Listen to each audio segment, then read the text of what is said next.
E aí, tudo bem? Já parou para pensar como uma sabedoria de milhares de anos pode ser tão relevante hoje em dia? É exatamente isso que a gente vai fazer agora. Vamos mergulhar juntos em Provérbios, capítulo 5, para desvendar umas lições, assim, atemporais, sabe? Sobre escolhas, sobre as consequências delas e, no fim das contas, sobre o que é viver uma vida plena, uma vida sem arrependimentos. Olha só essa frase. Nem tudo que parece doce vem de Deus. Forte, né? Essa é a grande sacada que vai guiar nossa conversa. É sobre a arte de discernir, de separar o joio do trigo. A gente vai explorar essa linha tênue, sabe? Entre o que é bom de verdade pra gente e aquilo que só se veste de doçura para enganar. E é justamente esse alerta sobre a falsa doçura que nos joga direto na nossa primeira parte, a doçura que mata.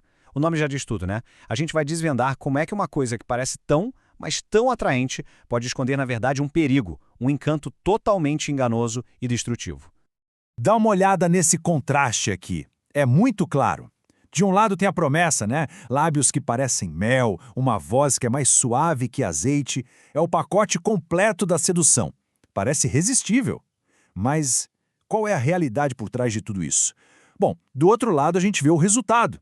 É amargo como fel, corta como uma espada, é tipo a anatolia perfeita do engano, sabe? A isca e o anzol. E aqui tá o X da questão. Todo aquele mel, toda aquela doçura prometida, simplesmente desaparece quando a gente olha para o preço real.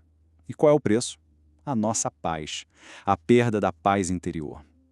No fim do dia, a conta não fecha. É uma troca que, sinceramente, nunca vale a pena.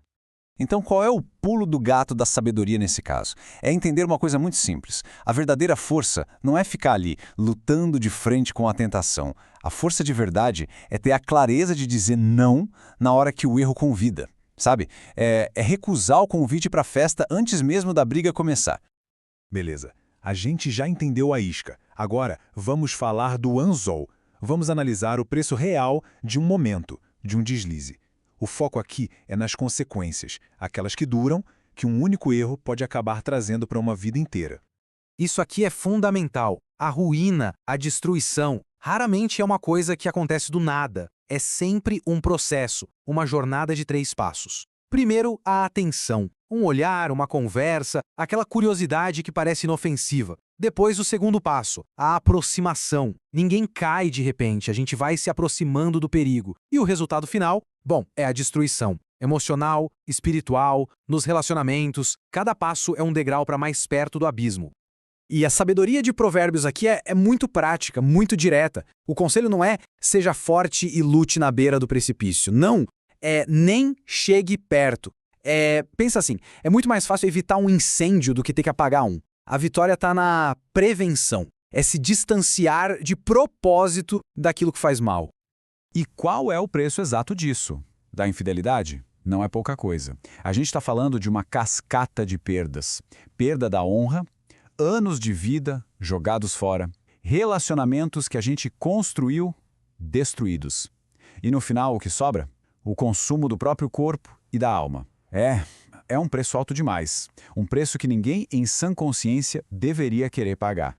E essa frase aqui, ela resume tudo. É brutalmente honesta. O prazer, ele passa, às vezes num piscar de olhos. Mas e as consequências? Ah, essas ficam. É um lembrete muito poderoso de que o impacto das nossas escolhas dura muito, mas muito mais tempo do que qualquer satisfação momentânea. Ok, a gente já viu o alerta, já viu o preço do erro, mas e aí? Qual é a solução? Agora a gente vira a chave. Vamos mudar o foco para o caminho da sabedoria. Vamos descobrir como encontrar alegria e, olha que interessante, proteção na fidelidade. Que metáfora incrível, né? Beba das águas da sua própria cisterna. A ideia é tão simples quanto profunda. É sobre encontrar satisfação, encontrar alegria naquilo que já é seu, no relacionamento que você construiu. É um convite para investir e curtir a sua própria fonte, em vez de sair por aí gastando energia atrás de águas estranhas que, no fundo, nunca matam a sede de verdade. E aqui a gente precisa quebrar um paradigma. Muitas vezes, a cultura de hoje pinta a fidelidade como, sei lá, uma prisão, algo que limita a liberdade. Mas a sabedoria antiga vira esse jogo. Ela mostra o exato oposto. Fidelidade não é uma prisão, é uma proteção. É como uma muralha que protege o nosso futuro, a nossa paz, a nossa integridade.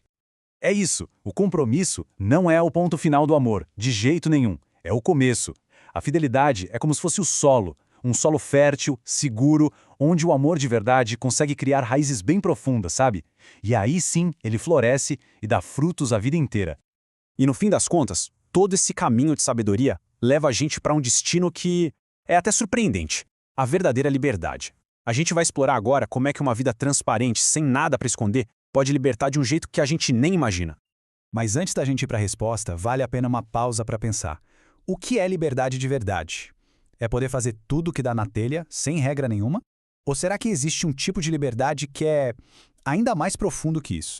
A resposta começa a aparecer aqui. A grande virada de chave não é o medo de ser vigiado para ser punido, sabe? É a segurança de ser visto por alguém que cuida, que quer proteger. Viver com essa consciência de transparência e de cuidado muda tudo. Muda completamente a perspectiva. E a consequência natural de viver assim, de forma transparente, é a ausência de medo. Pensa só no peso que é guardar segredos. O medo constante de ser descoberto. Pois é, quem anda na luz não carrega esse peso, não tem essa ansiedade, não tem o que temer. E essa talvez seja uma das formas mais profundas de liberdade e de paz que existem.